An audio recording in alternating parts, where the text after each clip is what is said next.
The whole town wanted him hanged. Only one woman dared to save him, and she was a nun. Stay with me, and you'll hear how God turned hardship into a love worth keeping.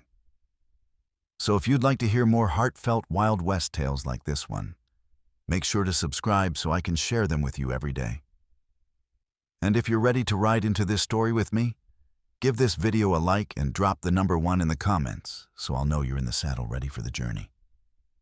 But before that shocking moment, there was a town on edge, a haunted gunslinger, and a woman whose faith would change everything. The desert had a way of stripping men bare skin, pride, and soul alike. The wind over the mesas whispered of old ghosts, and Jed rode through it as if those ghosts belonged to him. A towering figure atop a dust-colored stallion, he looked less like a man than some relic of the frontier, broad-shouldered, heavy-jawed, silent as the desert moon. Folks who had seen him in the flesh often muttered afterward that he seemed carved from rock and shadow. Jed carried a name that once meant something. The Stone family had been ranchers, lawmen, pioneers, until the night Diablo Cortez came riding. Jed had been young, but not so young that he could forget the gunfire, the firelight on the walls of his family's homestead, or the way his kin fell one by one. By dawn, he was the last stone standing. Some called it luck. Jed called it a curse. Since that night, he had wandered the borderlands with 2 companions, his 6-shooter, and the memory of blood spilled.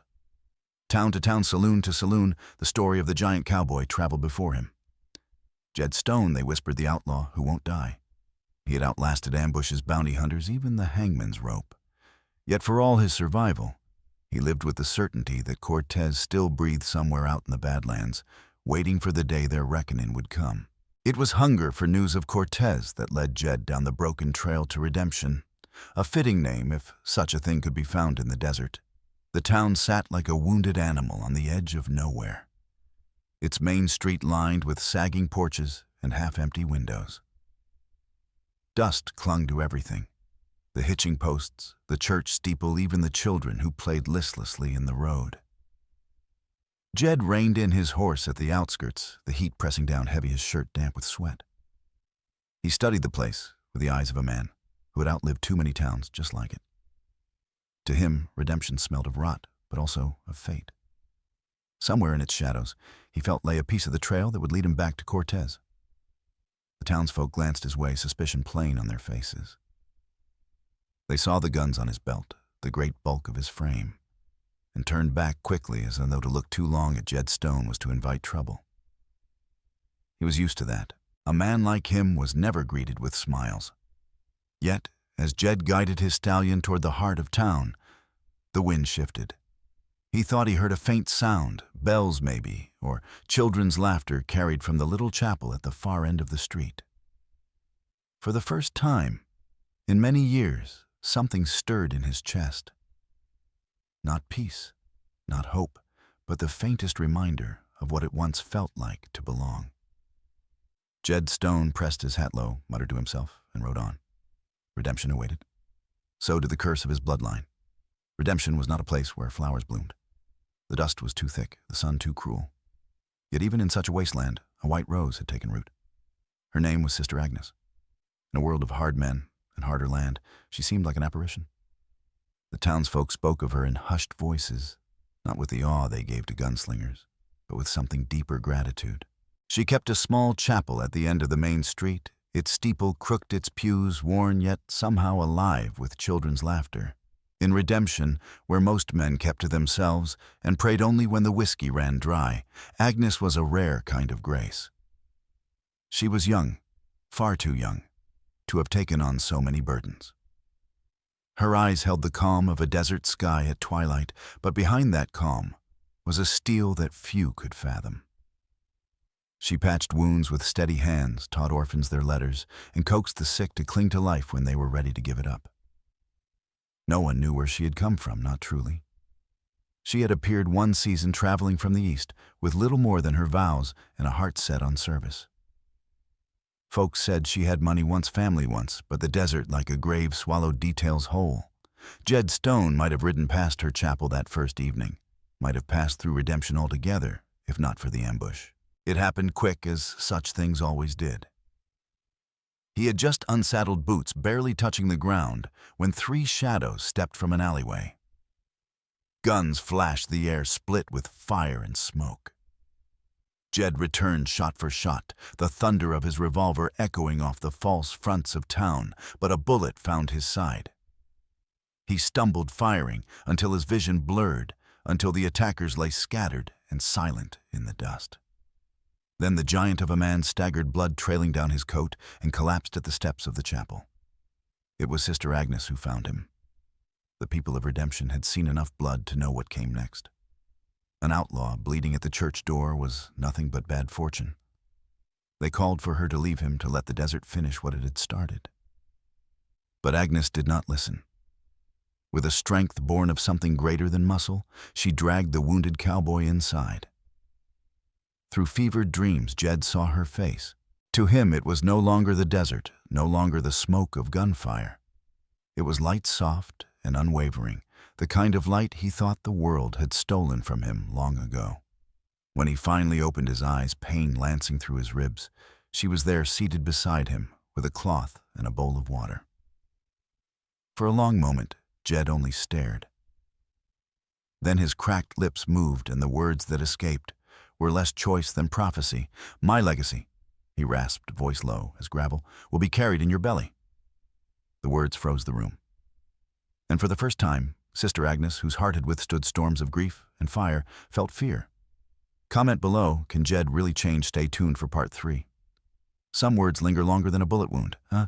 Jed Stone's vow, spoken in fever, uttered like a curse, haunted the small chapel for days.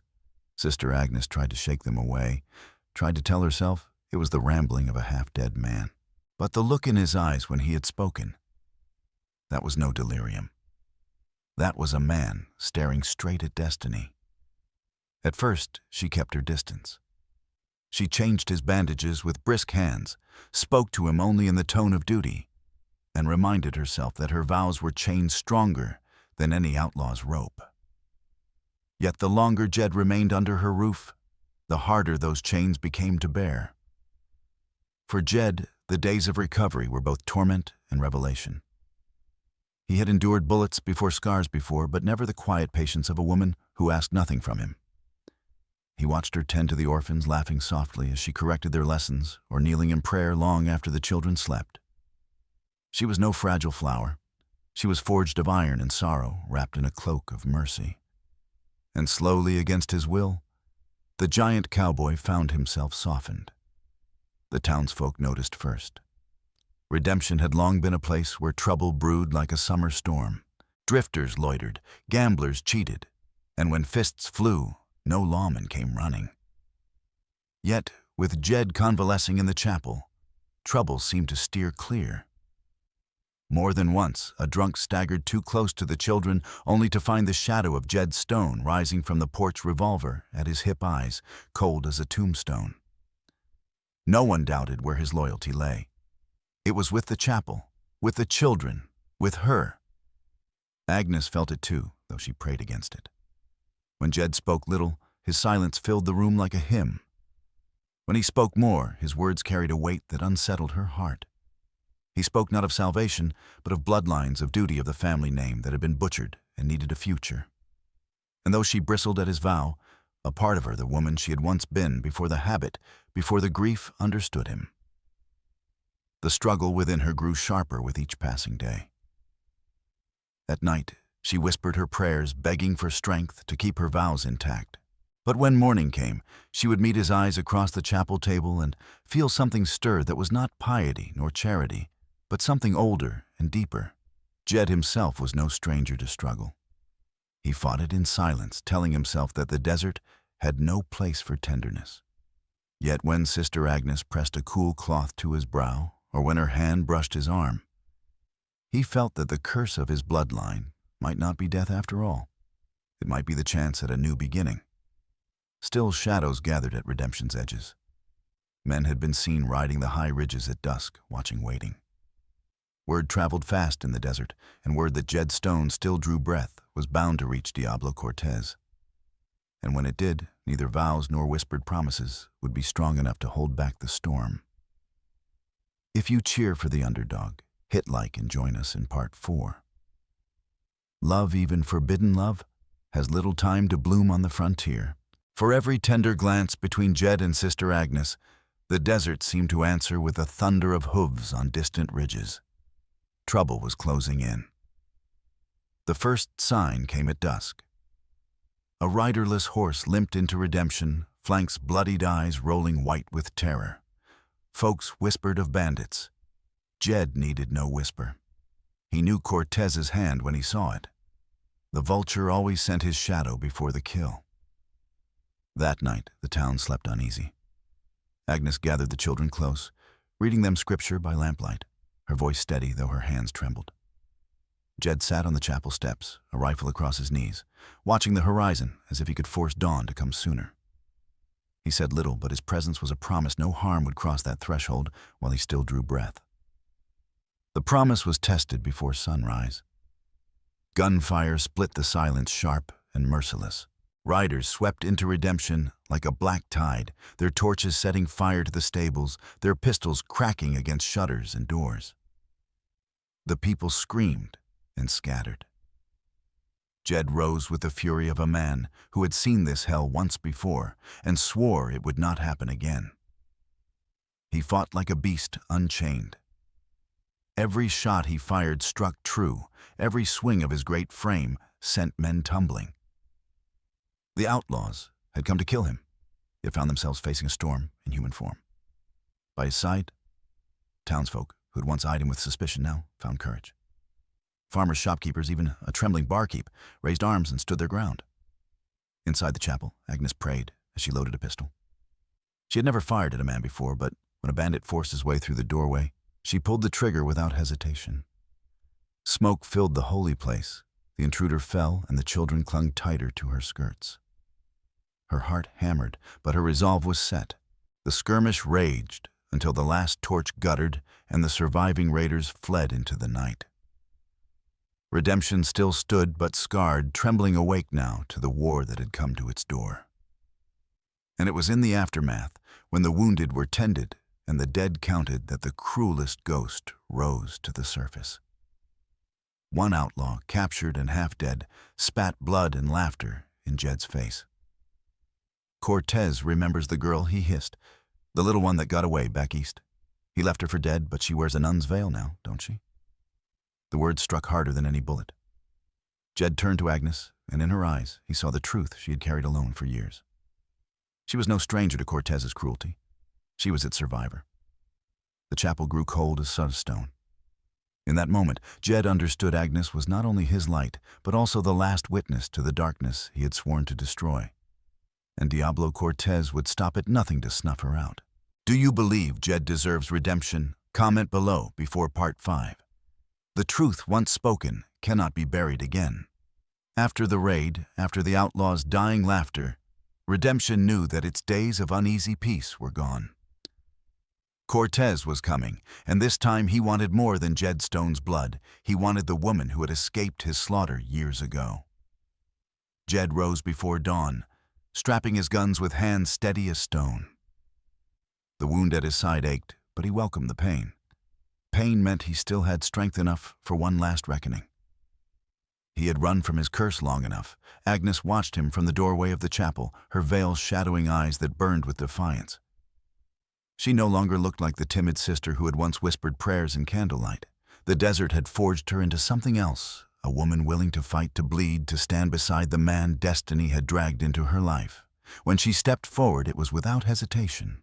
"If you go to face him," she said, voice firm, "then you do not go alone." Jed wanted to refuse her, wanted to send her back into safety, into prayer and silence. But when he looked at her, saw the pistol at her hip, the fire in her gaze, he knew better. Cortez had taken too much from her already. This battle belonged to them both. The word spread quickly through redemption. Some men chose to flee, but more chose to stay. Farmers brought rifles down from mantles. Shopkeepers dusted off shotguns, long unused. The town had lived under the shadow of fear for too long. If Jed Stone meant to drag Cortez into the open, then by God, they would stand behind him. The meeting was set at sundown in the narrow gulch outside town. It was the kind of place where echoes clung to every gunshot, where the sun bled out against the horizon in a blaze of crimson, as though the desert itself knew blood would soon spill. Cortez arrived like a black wind. He rode at the head of his gang. Eyes sharp, smile cruel, his silver spurs glinting in the dying light. He looked across the gulch and saw Jed waiting broad and unyielding Agnes at his side, the people of redemption hidden in the rocks above. Stone Cortez called his voice carrying like a preacher's. I thought your family was buried. I see I was wrong. And I see the little lamb survived too. His gaze lingered on Agnes, hungry and venomous. Jed's voice rumbled back like distant thunder. This ends tonight. The first shot cracked and the gulch erupted. Gunfire roared from the ridges as townsfolk sprung the trap, catching Cortez's men in crossfire. Horses screamed, men cursed, the air turned thick with smoke. Jed charged forward, revolvers blazing, each shot driven by years of vengeance. He took bullets in return, one in the shoulder, another grazing his leg, but still he pressed on. And when Cortez broke through the chaos, steel eyes locked on Jed, the world seemed to shrink until only the two of them remained. The duel they had both been riding toward for a lifetime was finally here under a sun bleeding into the desert floor. Subscribe now, you won't want to miss the ending in Part 6. In the gulch at sundown, the world had shrunk to two men. Bullets still rang in the distance, but for Jed Stone and Diablo Cortez, nothing remained except the reckoning of blood. They circled slow as wolves. Cortez's grin never faltered, though his eyes glittered with the cruelty of a man who had carved his fortune in slaughter. Jed, bleeding from shoulder and thigh, moved with the stubborn weight of a man who had nothing left to lose, but everything left to defend. The first exchange came like lightning. Two shots cracked, echoing across the rocks. Jed staggered, Cortez cursed, and the fight closed to steel and fists. Dust rose, boots scraped, revolvers swung like hammers. The crowd of townsfolk hidden among the rocks held their breath. It was Sister Agnes who broke the silence. She had crept closer through the smoke pistol, steady in her hands. Her habit was gone, replaced by plain clothes dusted with powder, her face pale but resolute.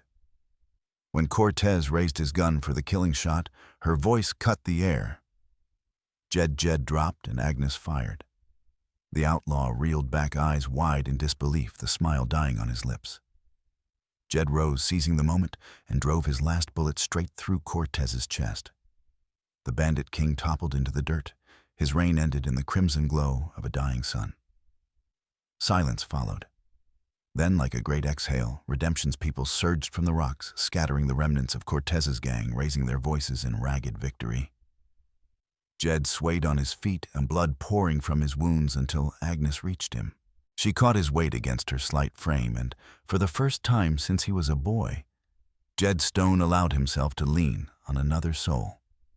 "You're not rid of me yet," he muttered, though his eyes fluttered with exhaustion. Agnes smiled through tears. "You'll live. You must."